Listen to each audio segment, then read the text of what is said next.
guys, my name is Shaun and today I'm here to film November wrap-up. I cannot believe it is December right now. So the day I'm filming this is actually December 1st. So it's Saturday and I woke up early, surprisingly. I was like, you know what, let's film November wrap-up immediately because it's gonna rain later and also tomorrow is Sunday and I heard that it's gonna rain again. So I decided to film right now because this is actually like the only time I have with nice lighting. I just want to get this video over with because I'm scared that it's gonna start raining and then I won't have a video up on Wednesday. So for the month of November, I read 5 books. It's technically 2 novels and 3 novellas. And then I watched 1 film, I watched 2 stand-up comedy specials on Netflix. And then for music, I have 1 song to talk about. And I think everyone knows the song, you know, it's pretty obvious. The first book that I finished in November is actually We Are the Ants by Shaun Hutchinson. I actually have a book review and discussion up already for this book. I know, are you proud of me? Like, I posted a book review and discussion before a wrap-up video. This never happens before, so hopefully I can keep this pattern going. This book follows Henry Denton, and basically he was abducted by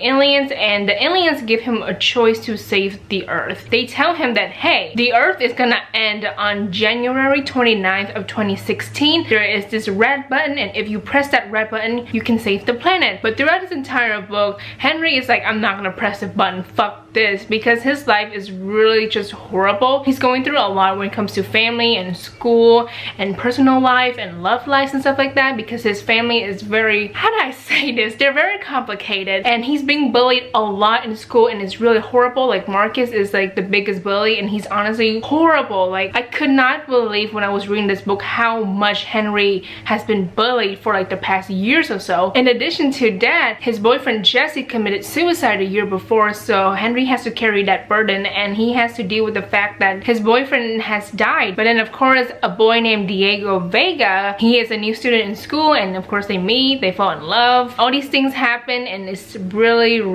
good. If you want to hear my in-depth review, just watch the video because the first 7 minutes or so is basically just my review, you know, of this book. But later on I will go into the discussion section or like the spoiler section. So if you want just to hear what I have to say about this book, just watch my book review and discussion video because I did go in depth with everything. I give this book 4.5 out of 5 stars. I really love this book and I cannot wait to reread this book in the future because I definitely want to reread this book, you know. But oh my god, a list of trigger warnings for this book. There's so many and I did not write them down. Suicide, depression, excessive bullying, assault, and an attempted rape scene is in this book, so please be cautious when you read this book. But yeah, I think it's really good and it's definitely worth the read if you're interested. The only movie I watched in November is actually Fantastic Beasts: The Crimes of Grindelwald. To be honest, I was not really planning to watch this film, but then I have a research paper and it's basically about the racial tokenism and the misrepresentation of Asian women in the Harry Potter books and movies. And I was gonna use Nagini as an example because if you watch the trailer before you watch the film, you know that Nagini is actually an Asian woman, so that was really fucked up. How can I describe how horrible this movie is? This movie was so bad, and before I watched the film, I was aware of the mixed reviews on Twitter because people said that they love it, but it's like a really small percentage of people saying they love it. But then for the people who said that they hated this film,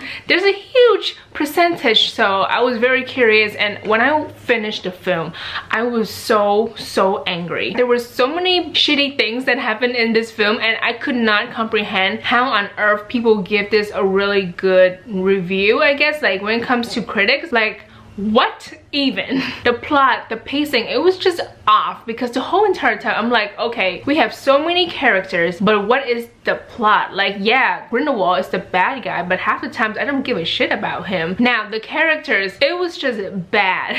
So bad. Like, for example, like Newt and Tina, like they were pretty okay in the first movie, but I expect their relationship and their characters to get better in the second movie because it's the sequel. You're supposed to develop their characters further in the sequel, and we didn't get that. It was just pure awkwardness because they're not really on the same terms. It's just weird. weird. And oh my god, Queenie, they did my girl Queenie so dirty in this film, and I was so upset with her character because they just make her out to be a pushover. And then the storyline with Lita Lestrange did not make sense in my mind. It was just really horrible. Now, like I said, the main purpose to see this movie for me is to see Nagini's character. What is her purpose in this movie? She's just there. Like, seriously. We see her that one time in the circus, but then throughout this entire film, she's just there. She doesn't have a purpose. She doesn't even speak that often, so it makes me so frustrated on why this movie exists in the first place. Two good things that happen in this film is that we get to see Hogwarts again, and just seeing the castle is like coming home from a really long journey, and it's just a beautiful scene because they really step it up to the choreography, not choreography,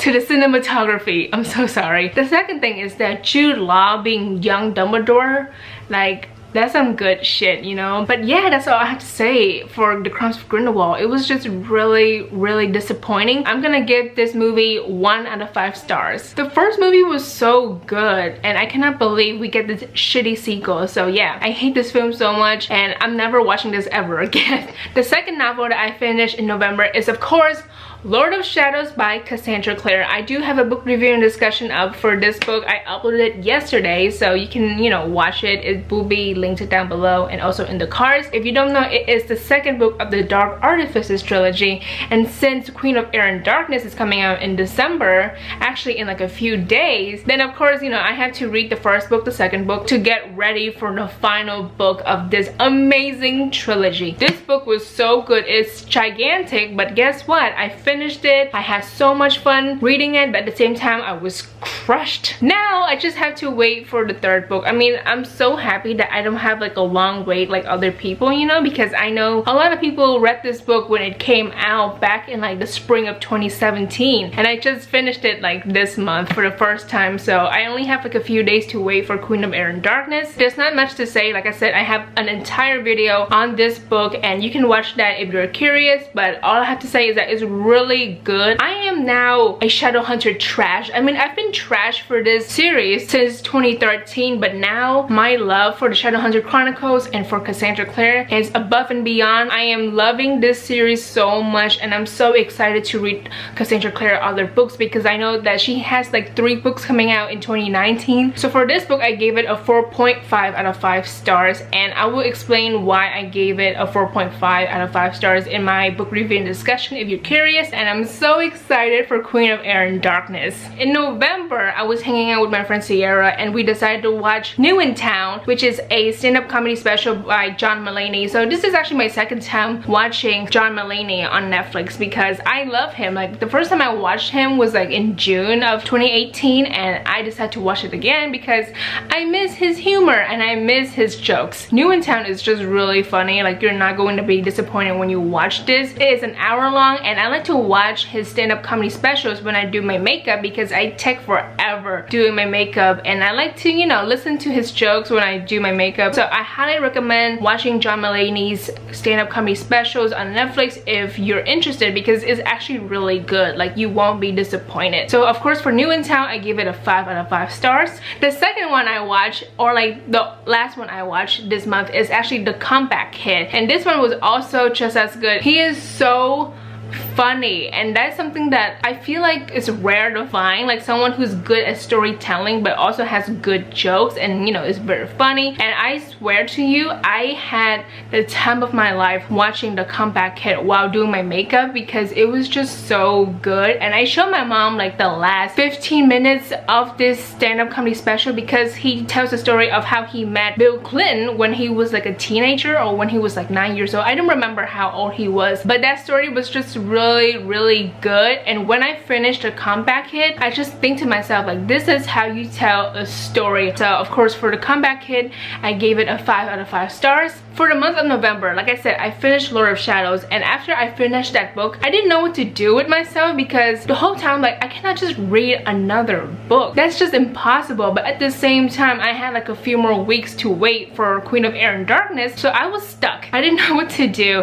And then I realized that Cassandra Clare has been releasing these short stories or like novellas for Ghost of the Shadow Market. Basically, it's gonna be like a bind up in June of 2019 because she has done this for other books as well, like for the Bane Chronicles and Tales from the Shadowhunter Academy, and she's doing it again for Brother Zachariah. I did not catch up when it comes to these short stories slash novellas because I was rereading the Shadowhunter Chronicles, so I did not have time to read the novellas. But I knew that they were going to be very important, probably for Queen of Air and Darkness, because there is a reason why these short stories are being released before the final book of the Dark Artifices trilogy. But I did not have time to read all 8 novellas, so I basically contacted Emma Books. If you don't know who Emma Books is, then what the hell have you been? You know, she is a huge Shadowhunter fan, a huge fan of Cassie's work as well. So I basically contacted her and asked her, hey, which short stories are very, very important to read before Queen of Air and Darkness? And she says the last 3, the 6th, 7th, and 8th short stories of Ghosts of the Shadow Market. Read those 3 short stories and you will be perfectly fine for Queen of Air and Darkness. So I listened to her instruction, and of course the first one I read is The Wicked Ones. So this is by Cassandra Clare and Robin Wasserman. So in this short story we follow Brother Zachariah, of course, but then we also follow a certain character named Celine Montclair. I'm sure if you have read like TMI, then you know who Celine is, and this is our first time introduced to her character because in the previous books she's only mentioned a few times here and there. So this is when Valentine is, you know, the head of the circle, and when the circle is like really being vicious and stuff, so you see other characters as well. And it takes place in Paris in like the 1980s, I believe. I'm pretty bad with years, but I'm pretty sure it's like in the 1980s. And of course we follow 3 characters: Brother Zachariah, Celine, and this pretty important character that you need to know about before you read Queen of Air and Darkness. Now, for trigger warning, there is mentions of child abuse because Celine was mistreated by her parents. Like, it is insane how her parents treated her when she was so young, because their mentality is that, hey, we're going to whip you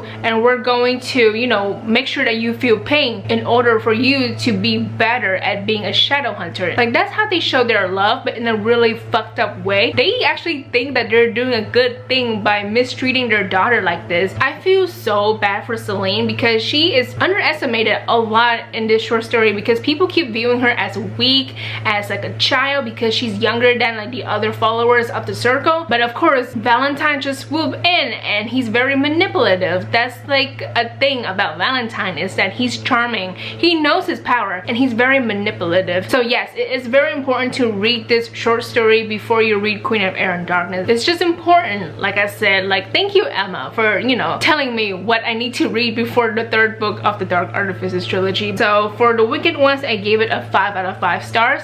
The next short story I read is The Land I Lost by Cassandra Clare and Sarah Rees Brennan. So this is the 7th short story from Ghost of the Shadow Market, and I know I'm not reading it in order, but come on, Queen of Air and Darkness is coming out in a few days and I need to catch up. So I just read like the last 3 and be like, okay, cool, I'm done. Now this one is actually longer than the usual, I feel like, or like longer than the Wicked Ones, and also Through Blood Through Fire. The Land I Lost is like at least 100 pages or so on my iPad, but it was so good, and I'm gonna yell because the leaf blower is getting really loud. Now, to be honest, I'm really scared to tell you the synopsis because I'm scared that it might spoil the Mortal Instruments and also the Infernal Devices trilogy for anyone who has not finished those 2 series. But in this short story, we get to see some of our, you know, favorite characters again. We get to see Malik, we get to see this character and this character and this character. But there's one character that I really want to talk about. Her name is Lily Chan. She is an Asian vampire. She's so fantastic. I love her so much, and it's so nice to see her character in this short story. And basically, as I was reading this short story, I have come to the realization that she is literally me in every way. She's Asian,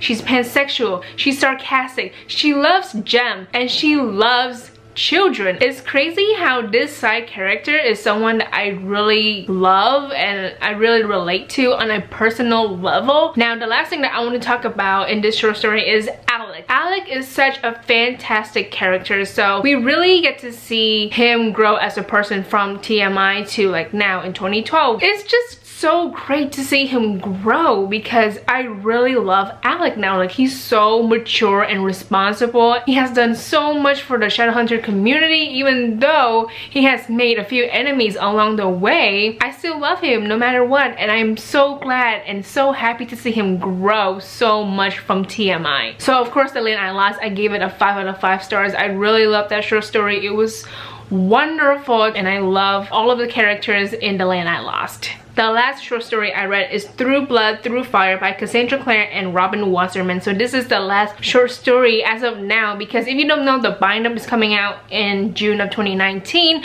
but in the bind-up, in like the physical copy, there will be 8 short stories and then 2 extra ones. The last 2 is actually, you know, taking place after Queen of Air and Darkness. So of course, I'm gonna get the short story or like the bind-up when it comes out in 2019, of course, but as of now, this is the last short story of Ghosts of the Shadow Market. Now, the main characters in this short story are on the cover, of course, so you can guess who are the main characters in this short story. This one is very important also, and I forgot to mention that The Land I Lost is also important, so I really recommend reading these 3 short stories before Queen of Air and Darkness because they are published before the final book of the Dark Artifices trilogy for a very good reason. In this short story, basically the storyline meets up with Lady Midnight, so it's so important to read this before Queen of Air and Darkness. Now, in this short stories, it's really about the main characters from the Infernal Devices trilogy, and honestly, I have no problem with that because I love the Infernal Devices trilogies. Now, I'm not gonna lie, I was planning to give this a 4 out of 5 stars or so, but then the ending was just so fantastic, and I was like, you know what,